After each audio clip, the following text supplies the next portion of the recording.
Hi, my name's Lana. I was diagnosed with cancer, and while I was preparing for the fight of my life, my husband was planning a future with someone else.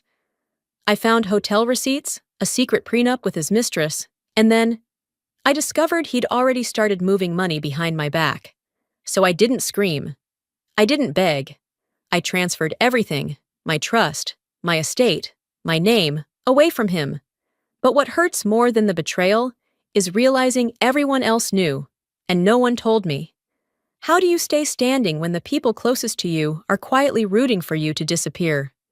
There's a strange kind of silence in the room when your life gets divided into before and after. The doctor's words were kind, too kind. That careful tone they use when the truth can't be softened anymore. Stage 4, ovarian, the kind that doesn't negotiate. I nodded.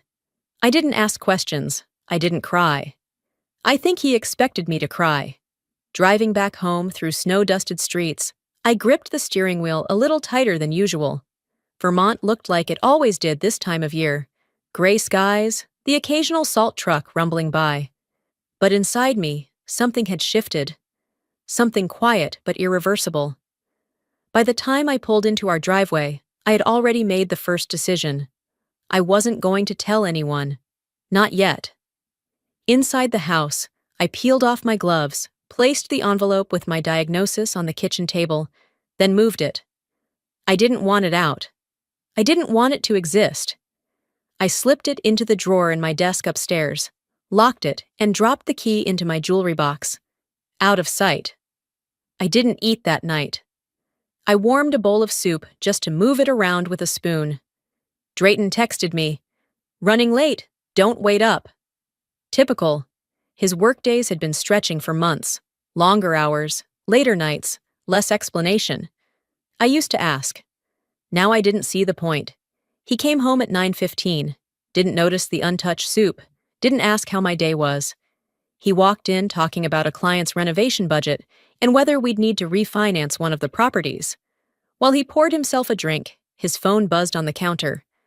I only looked because the screen lit up. The name read, Arlena. Just that. No last name. He flipped the phone over so fast, you'd think it was on fire. I didn't say anything. In sickness and in health, they say. But I was starting to learn that illness doesn't always bring people closer. Sometimes it just pulls back the curtain on what was always missing. We went to bed like strangers sharing the same rented space. He lay there scrolling, back turned. I stared at the ceiling, counting the soft clicks of the fan. I remembered the day we moved into this house, 12 years ago. Early spring. We had planted roses in the front yard. I remember digging my hands into the dirt, laughing when I found an old horseshoe buried deep.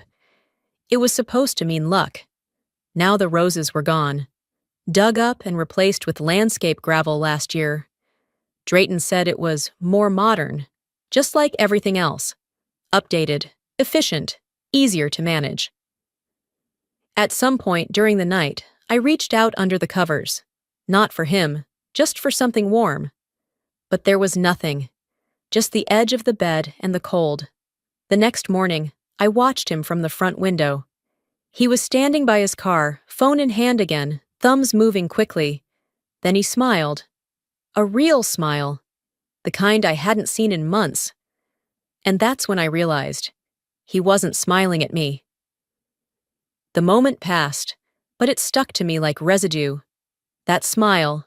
It lingered even after Drayton drove off, his taillights swallowed by the street. I stood there longer than I needed to, the coffee in my hand gone cold. There was a time when I could tell who he was talking to just by the way his shoulders relaxed. This wasn't one of those times. And that wasn't my smile. Later that afternoon, after cleaning up breakfast and folding a load of towels, I sat at my desk to sort through bills. The usual: utilities, mortgage, insurance. One email caught my eye. It was from the credit card company. I almost deleted it. We rarely use that account anymore. But something told me to click. There it was. In black and white. The White Birch Inn, Burlington. 2 nights. King Suite. Champagne and spa package. Reservation under Drayton Cole. Below it, A name. Arlena Voss. I didn't move, just stared. There were no explanations this time. No justifiable business expense. No out-of-town client. No conference call to excuse away 2 nights of luxury. I forwarded the receipt to myself. Then again. Then I saved it under a new folder I had just created. Fireproof. No yelling, no confrontation. I didn't need either. What I needed now was information and distance. By Friday morning, I was sitting across from Alan, our old family attorney. He greeted me with a hesitant smile. We hadn't spoken in years. I slid a folder across the desk and waited as he flipped through the marriage agreement we had signed over a decade ago. He paused, eyes narrowing, then looked at me. You signed over full power of attorney 10 years ago, during your hysterectomy. I remembered that surgery. The pain, the fog. And Drayton, standing beside my hospital bed, asking me to sign a couple of papers so he could handle things while I recovered. Just sign it, sweetheart. You don't need to worry about this stuff. Alan shook his head. You basically handed him full control. He can liquidate, transfer, restructure, without notifying you. I sat back, not in shock, but in recognition. He hadn't started preparing for my absence when the cancer came. He had started years before, when I was too weak to read the fine print. And I let him. That afternoon, I drove home with the windows down, even though the air was still crisp. I needed something real to cut through the feeling that I'd been living a script someone else wrote for me. When I pulled into the driveway, Drayton's car wasn't there. It rarely was these days. I stepped inside and headed straight to the kitchen, washed my hands, and began pulling out ingredients for dinner. I wasn't sure why I still cooked. Maybe it was habit. Or maybe I wanted to be the one to decide when that habit would end. I put on the earrings he bought me for our 10th anniversary. Gold with small diamonds. Expensive, but impersonal. I used to think they were romantic. Now I realized they were just quiet hush money. A glittering way to say, stay in your lane. Drayton arrived halfway through the meal. He didn't apologize for being late. He never did anymore. He said something about traffic and a call running long. I nodded. I asked how the client responded to the pitch. He made up a name. I didn't correct him. While we ate, he scrolled through his phone between bites. I could see his reflection in the wine glass. How he'd smirk when a text came in. How quickly he swiped it away. I watched in silence. Not because I was afraid, but because I had already started preparing my answer. After dinner, while he showered upstairs, I went to the office. I printed out the hotel receipt. Then I folded it neatly, slipped it into an envelope, and sealed it. Not with tape, but with the wax kit I kept from when I used to write letters to my mother. I pressed the red wax firmly, the stamp leaving a clean impression. I didn't write a name on the front. I didn't need to. I placed the envelope in the back of the desk drawer, behind a stack of tax records. Not for revenge, not even for confrontation, just for when the time came. By Sunday morning, the envelope was still in the drawer, untouched. I hadn't told a soul, not Merrick, not Sorrel, not even Gilda, who somehow always managed to find out everything before anyone else. But something about the way Drayton left for a meeting that morning, wearing the shirt he only ironed for very specific occasions, made me pause. There was a rhythm to his deceit now, well-practiced, smooth. He'd become efficient at it. Quiet cheating, like a silent drip from a faucet you've learned to tune out. I was standing in the kitchen, finishing a second cup of coffee, when the front door opened. Surprise! Sorrel called out as she stepped inside, her toddler balanced on one hip and a diaper bag slung over her shoulder. I hadn't seen her in 2 weeks. She walked in like everything was normal, and maybe for her, it was. Drayton appeared from upstairs like he'd just come home from war, wide smile, arms open. Look who's here! He beamed, already reaching for his granddaughter. He kissed Sorrel on the cheek like the doting father of a Hallmark ad. Did you bring the pastries? She asked, dropping her bag on the floor. He nodded. Of course. I stopped by Main Street Bakery this morning. They both sat down like it was Sunday brunch. I stayed standing. Sorrel gave me a side glance and half a smile. You know, sometimes I think Dad's more emotionally available than you ever were. I blinked. I hadn't expected a dagger before breakfast. There it was. Casual, sharp, and likely meant as a joke. But it sliced anyway. I poured more coffee. Would you like a cup? I asked, careful not to let my hand tremble as I set it down in front of her. She didn't notice. She was too busy watching Drayton pretend to be the version of himself he thought people wanted. I didn't respond. Not to her comment. Not to the way he handed over the child like he was the one who changed her diapers. I knew the truth. He hadn't been around for most of the hard parts. But you don't get awards for endurance in motherhood. You just carry the weight and get mistaken for cold when you don't collapse under it. Later that day, after a mostly silent lunch and half-watched cartoons playing in the background, Sorrel lay down with her daughter in the guest room. Drayton went into his office with a phone call and shut the door behind him. I stood in the hallway, watching the baby monitor, listening to the soft hum of the white noise machine. And I thought about the years when I woke up at 4 a.m. to pack Sorrel's lunches, work the early shift at the bookstore, and then take on side clients just to make sure her birthday parties didn't feel like afterthoughts. No one ever clapped for those things. No one ever will. They remember the play you missed, not the fact that you still sewed her costume at midnight. They remember you not hugging enough, not the nights you stayed awake, checking her temperature every hour when she had a fever. They remember your silence, not the reason behind it. When Sorrel woke and gathered her things, I helped her load the car. She didn't bring up the comment from earlier, and I didn't offer a reminder. Before she got in, I said quietly, "I hope one day you'll see the things I never had time to say out loud." She looked at me, just for a second. Her expression flickered, but she nodded. The toddler, grinning, reached up and handed me a drawing. 3 stick figures, scribbled in crayon. "That's you," she pointed. "That's Mommy. And that's the happy man." Behind her, Drayton chuckled. I must have made an impression. I smiled for the child's sake. My hands trembled as I folded the picture and tucked it into my coat pocket. When the car pulled away, I watched it disappear around the curve of our road. The same road I used to drive every morning to take Sorrel to school, even in snowstorms, even when I hadn't slept. I went inside, walked up the stairs slowly, passed by Drayton's office door, still closed, still on a call. In my bedroom, I stood in front of the mirror.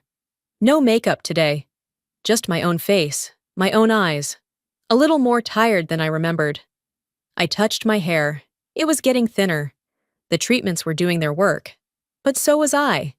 I opened the drawer again, pulled out a new folder I had labeled just a few days ago. Contingency, Phase 2. This time, it wasn't for secrets. It was for protection. And I whispered, not to anyone, just to the room. If they won't see what was done, then I'll show them what's missing. The folder sat on my nightstand the entire night. I didn't open it again. I didn't need to. Its contents weren't just paper. They were proof. Not just of betrayal, but of preparation. Quiet moves made behind my back while I cooked dinner and folded his clothes. You can't mourn something you already buried in your mind. By early morning, the sky was steel gray, and the cold hung low in the air. I didn't tell anyone where I was going.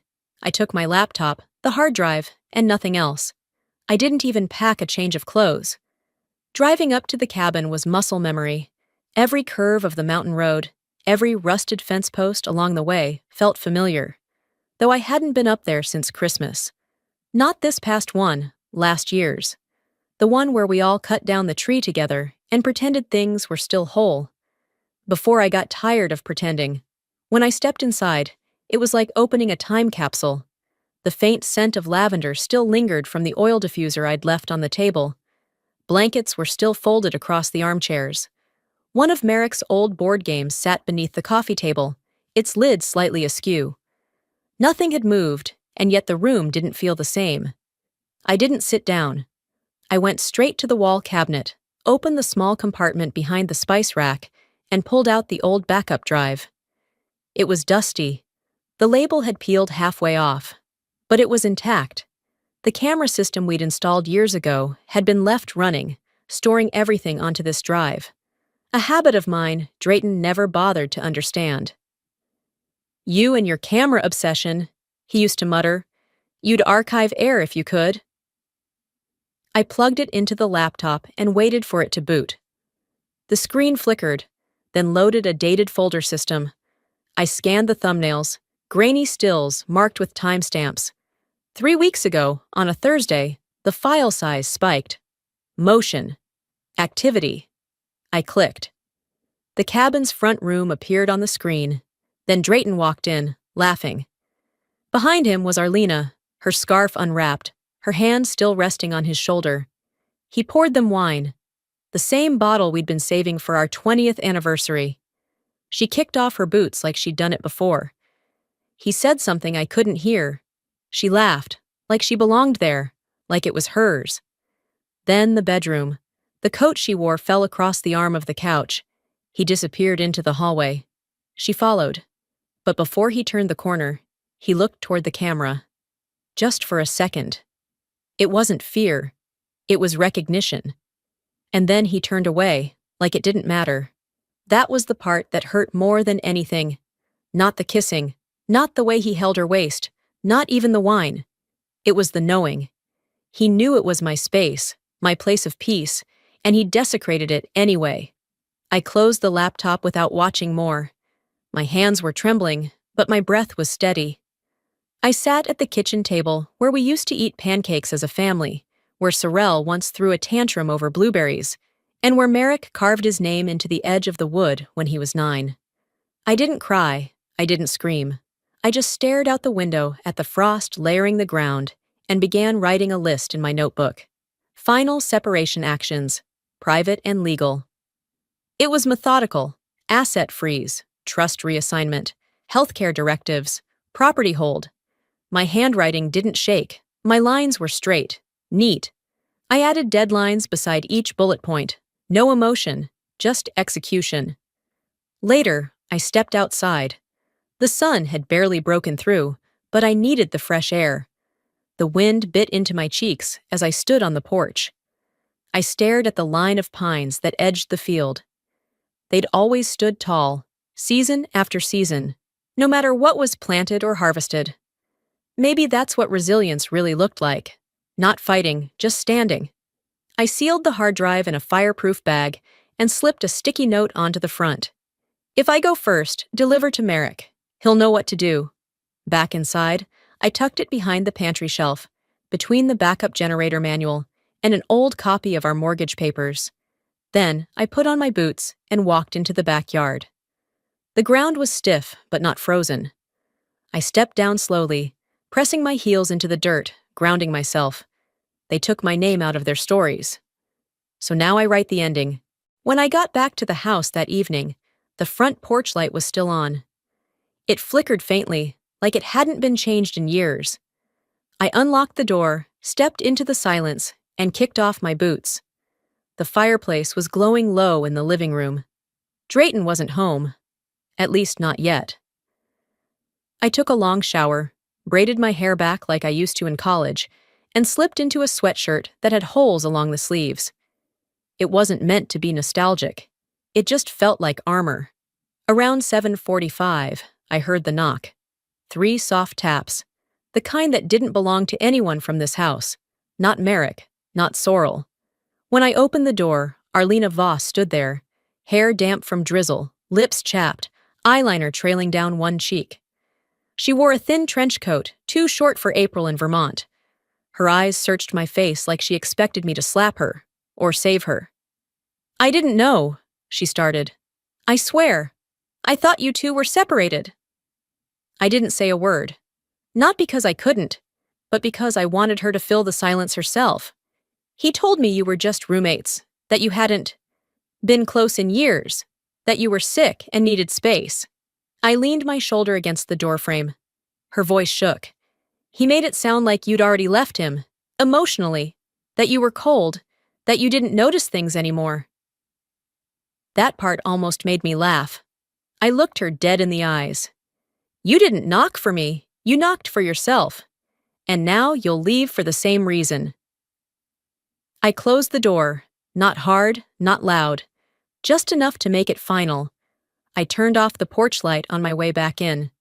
Around 9 Merrick got home from work. He took off his coat, dropped his keys in the tray by the door, and walked straight to the kitchen where I was slicing apples for tea. You okay? He asked.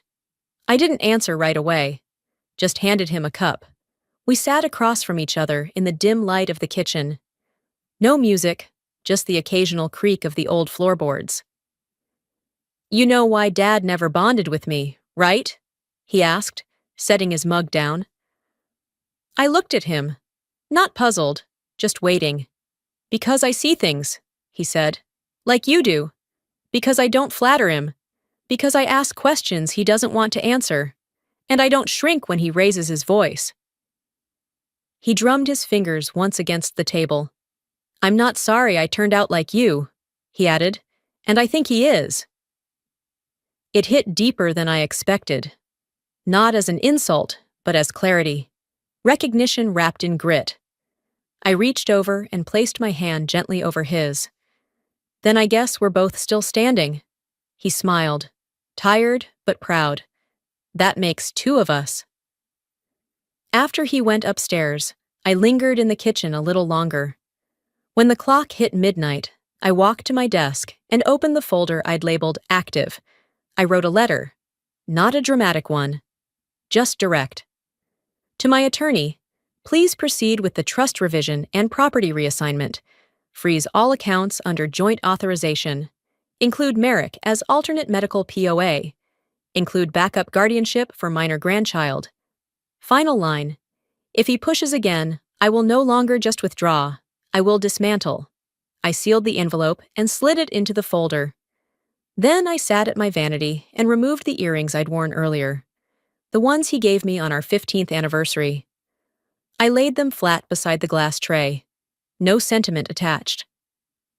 As I looked in the mirror, I whispered, not to my reflection, but to the space he used to occupy in my life. I'm not the one who disappeared. You are. At 6 a.m., the growl of tires on gravel snapped me out of a shallow sleep. I moved to the front window.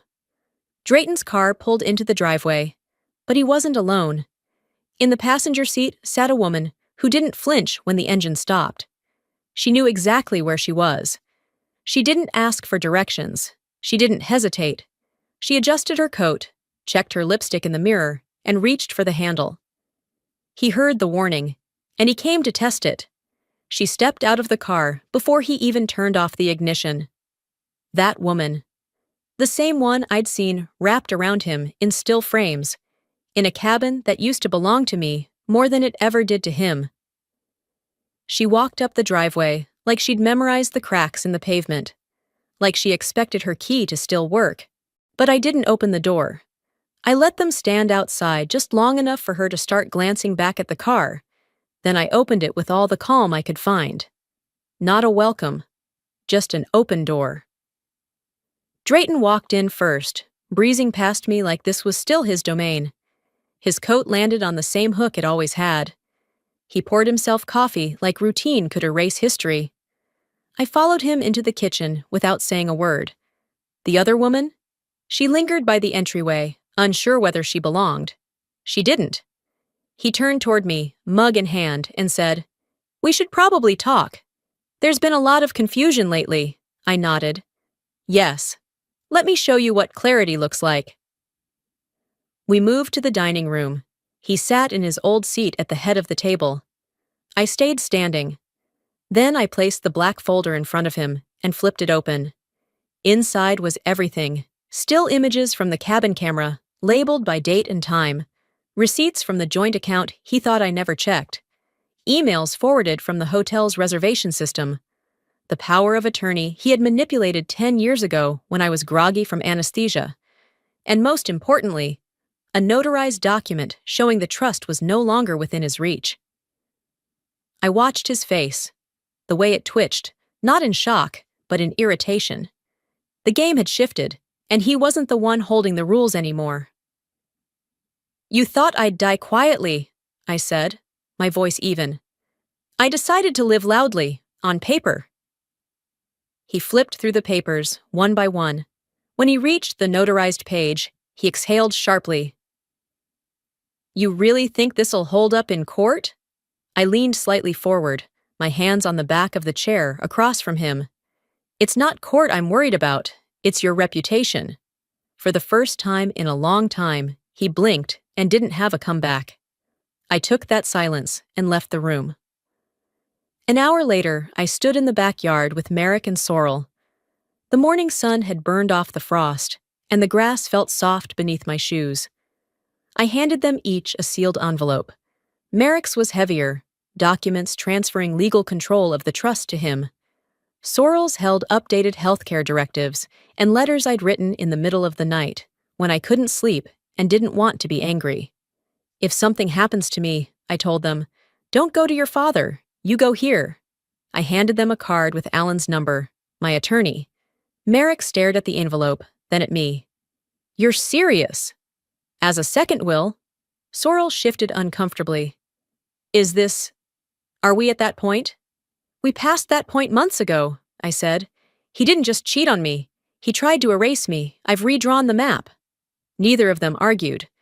By nightfall, I was back inside, curled up by the fireplace with my laptop. The flames cracked softly beside me. I clicked into my email to forward some files to Alan and found a new message. Subject: Inquiry regarding inheritance assets from legaloccole-and-partnerslaw.com. The body of the email was short. Too short. "Consider this your final opportunity to settle amicably before we take further action." I closed the laptop. I didn't frown. I didn't feel the panic they wanted me to feel. I stood and walked toward the fireplace, letting the heat press gently against my legs. I looked into the flames like they were speaking a language only I could understand. "I already settled," I whispered. "What's left is just ash." The next morning, I sat across from Alan in his office, the windows streaked with spring rain that couldn't decide if it wanted to fall or hover. He handed me a folder, with a look I'd only seen once before, from a nurse who handed me the results without a word, just a hand on my shoulder. "This came in yesterday," he said. "It was filed 2 days ago, quietly. You weren't meant to see it yet." The envelope was cream-colored. Elegant. I didn't even have to open it to know it reeked of entitlement. Inside, a prenuptial agreement, filed under Drayton's name. Named party, Arlena Voss, filed 3 weeks ago. Same week I was at the infusion center, watching the IV drip and wondering if my fingernails would fall off this time. No anger, no gasp, just something low and final settling into my chest, like wet cement poured over a crack that was already there. "He wasn't just planning to leave me," I murmured. "He was rehearsing it while I was still here." Alan didn't answer. There was nothing to say. By the time I left the office, the rain had stopped, but left a chill that followed me all the way home. I parked in the driveway and stayed inside the car a while, the prenup resting on the passenger seat like a ghost. I stared at it, then at my hands on the wheel. They didn't shake anymore. The next evening was Merrick's birthday. We kept it simple, just family, a few friends. Sorrel came early and helped me set the table. Gilda brought her famous peach cobbler and 2 bottles of red wine. Drayton didn't show up. He sent flowers, no card, which meant someone else had ordered them. The dinner moved along like a river that pretended not to be dragging you toward a waterfall. Laughter in pockets, forks scraping plates, birthday candles flickering near the window. And then Gilda, somewhere between stories and sips of wine, let it slip. "You know," she laughed, swirling her glass, "Drayton told me months ago he wasn't planning to stay. Said he already had plans with Arlena." Oh, her voice cracked right there. Too late. The room froze. Merrick's fork stopped midair, his face unreadable. Sorrel set down her glass so slowly you could hear the slight tap on the table. Gilda's eyes widened. Her hand covered her mouth. "I didn't mean..." I thought. I stood, picked up the stack of empty plates, and without looking at anyone, said, "Well, that's one mystery solved." No one followed me into the kitchen. That night, around 10, Sorrel knocked on my bedroom door. She stepped in before I answered, her arms crossed like she wasn't sure what to do with them. "You knew?" she said. "You knew all of this and didn't tell us." I folded a sweater and placed it in the drawer before I responded. "Because I wanted you to love him for who you thought he was," I said, "not for who I knew he'd become." She stared at me, quiet. Her expression was somewhere between realization and regret. "You should have told us." "And what would have changed?" I asked. "You would have grieved sooner? Hated sooner?" I needed time to gather myself. Now you understand why. Sorrel didn't argue. She just left the door half open behind her. I walked to the window and looked out into the dark. Headlights passed slowly down our street, slowed near the house, then rolled on. I didn't need to see the car to know who it was. People who've done real damage don't knock. They circle. Later, I sat at my desk. I didn't need to read the prenup again. It was still lying face up from earlier, like a slap someone forgot to retract. I looked at it one more time, then whispered to the still air, "If you think you can burn down what I built, you better pack matches." Then I reached forward, turned off the desk lamp, and walked away. By Thursday afternoon, the weather had turned. That gentle chill that comes before a cold front, like the world warning you not to get too comfortable. I dressed in silence. Black dress, long sleeves, nothing flashy. I wrapped my hair in a silk scarf, a gesture for myself, not him. I left early. The restaurant wasn't far, but I didn't want to arrive second. Not tonight. The hostess smiled when she saw me, led me to the corner table. The same one where we'd sat 17 years ago, the first time he told me he loved me. I remember what I wore that night too. A green sweater with a snag on the left cuff. He said I looked like I belonged in a painting. Tonight, I didn't want to be anyone's muse. I sat with my hands folded, eyes on the front entrance. Drayton walked in at exactly 7:35, dressed like he was on a board of something important. Navy blazer, tailored shirt, that expensive watch he only wore when he wanted to be noticed. He smiled like none of it had ever happened, like there hadn't been a cabin, or a woman, or a lawyer. "Just like old times," he said, sliding into the seat across from me. I smiled back. "Except I'm not the one pretending tonight." The server arrived. He ordered the same dish he always did. Ribeye, medium rare, glass of bourbon neat. I asked for a sparkling water, no wine, no indulgence. I didn't want even a second of blurred judgment. He talked. About the house. About some mutual friends I hadn't seen in years. About his business and how transitions are tough but necessary. Not once did he say my name. I nodded. Let him speak. Let him perform. He was always better on stage. When the server brought dessert menus, I waved mine away. "I'm good," I said, reaching into my clutch. I pulled out a manila envelope, slim, sealed. I slid it across the table. "That's yours," I said. "I suggest you read it alone." He opened it anyway. Inside was the last piece of the story. My final letter to him. Photocopies of the legal transfer of all trust holdings. A copy of the prenuptial agreement with Arlena. Yes, the one he tried to file quietly. Stills from the cabin footage. And a notarized letter confirming he would no longer inherit anything from me. Not the house, not the savings, not even the damn silverware his mother gave us. He didn't blink, not at first. He held the papers like they might catch fire in his hands. Then, quietly, he asked, "So this is it?" I tilted my head. "You tried to replace me before I was gone, so I decided to erase you before I leave." He set the folder down, folded his napkin, and tried to find words. I didn't wait for them. That's when the screen behind him lit up. The restaurant was celebrating its anniversary and had thrown together a slideshow of longtime patrons, families, couples, milestones. I recognized the music before the pictures even began. And there we were, the Bellmeyer family, Christmas 3 years ago, Merrick laughing near the tree, Sorrel in the kitchen helping Gilda frost cookies, Drayton pouring eggnog, clip after clip, smiles, firelight, laughter. But I wasn't in any of them, not one. Even when I had been there, behind the camera, cooking the food, wrapping the gifts, I was invisible. The woman at the next table leaned toward her husband and whispered, "Wasn't she part of that family?" I stood slowly, finished the last sip of my water, and placed my napkin on the plate. "Funny, right?" I said to no one in particular. "You deleted me from their stories. Now I've simply returned the favor." I turned.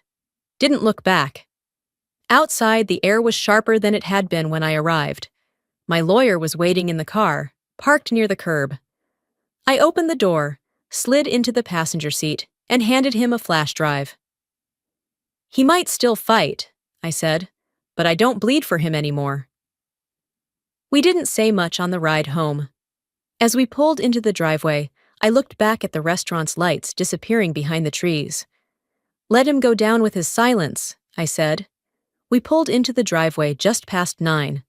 The porch light was still on, humming softly, casting a weak halo over the doormat that hadn't seen a welcome in weeks. I didn't go inside right away. I sat in the car a moment longer, fingers resting on the edge of my clutch, listening to the engine tick as it cooled. Inside, everything was still. Not quiet. Still. There's a difference. Quiet is something you expect. Stillness is what remains after all the movement has stopped. Over the next few days, I stayed mostly in the house. I didn't answer calls unless they were from Sorrel or Merrick. I didn't check social media, didn't scroll through old emails, didn't reread anything from Drayton. Not that he'd sent anything. One afternoon, I stood in my office and looked at the boxes I'd begun packing. Not for moving, just organizing. Every child gets one. Not a box of paper trails, but of meaning.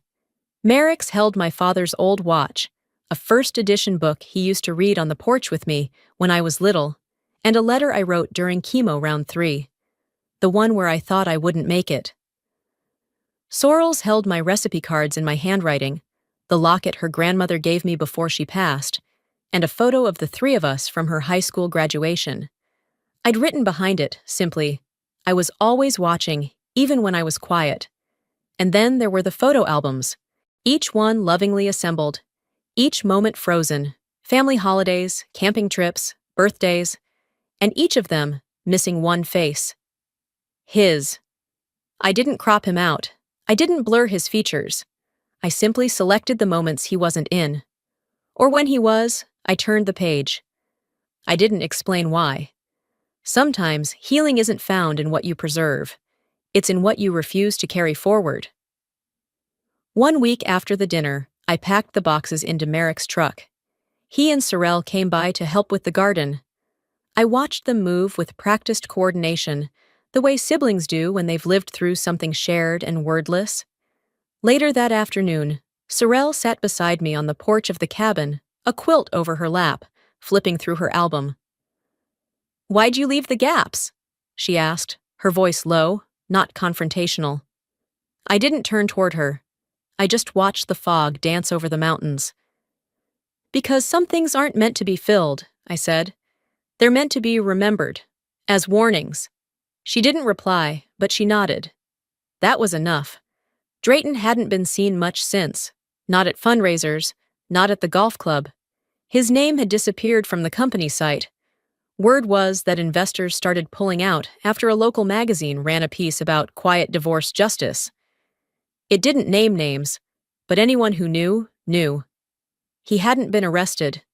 There were no court dates, no splashy lawsuits, but silence can be louder than scandal. At events, people didn't greet him. They turned their heads, pretended to check their watches. He wasn't exiled. He just found himself standing alone. I never said his name again. Not to Merrick, not to Sorrel, not even in my thoughts. Not out of shame, just choice. His name had taken up enough space in my story. One late evening, as the wind shifted and brought in the scent of early summer, I walked the garden path behind the cabin. My steps were slower now. The treatments were wearing me thin, but not hollow. I sat on the bench I had placed beneath the old maple, one of the first we planted together, back when things felt like they might last forever. The plaque on the bench read, "She remembered everything and still chose peace." Merrick joined me a few minutes later. We didn't speak right away. We rarely needed to. After a while, he asked, "Do you ever regret staying silent for so long?" I looked up at the branches. They held the last few blossoms of spring, trembling but unbroken. "No," I said, because silence gave me space to rebuild, while they thought I was breaking. That night, after they left, and the house had settled into its nighttime hush, I lit a candle on the windowsill and opened my journal. I didn't write much, just a title for something I might finish someday. This isn't a story about betrayal. It's about what happens when you survive it with your soul intact. Before we close this story, I want to speak not just as Lana, but as someone who's walked through fire and came out not untouched, but unburnt in all the right places. If there's one thing I've learned, it's this. Silence isn't weakness. Sometimes it's a strategy. Sometimes it's the only space we have left to think, to breathe, to plan. And when the time is right, silence turns into a voice sharper than any scream. You don't always get the apology. You don't always get the justice you deserve. But you can still write the ending. You can still decide who gets to stay in your story and who doesn't. If you're watching this and you've been erased, overlooked, or quietly replaced, I hope you know this truth. Your worth isn't based on who recognizes it. It's based on the fact that you survived. And now, you get to rebuild. On your terms. Let me ask you this. Have you ever felt invisible in your own home? Have you ever walked away, not to escape, but to reclaim? If this story touched something in you, leave a comment below. Just drop a 1 if you've ever had to start over. Or tell me where you're watching from. I'd love to know how far this story reaches. And if you didn't connect with it, that's okay too. Tell me why. Every story won't fit every heart. But if it did speak to yours, if it whispered something familiar, then I hope you'll stick around. We have more stories to tell. Ones that heal, ones that bite, ones that remind us we're not alone. So if you're new here, don't forget to hit that subscribe button and turn on notifications.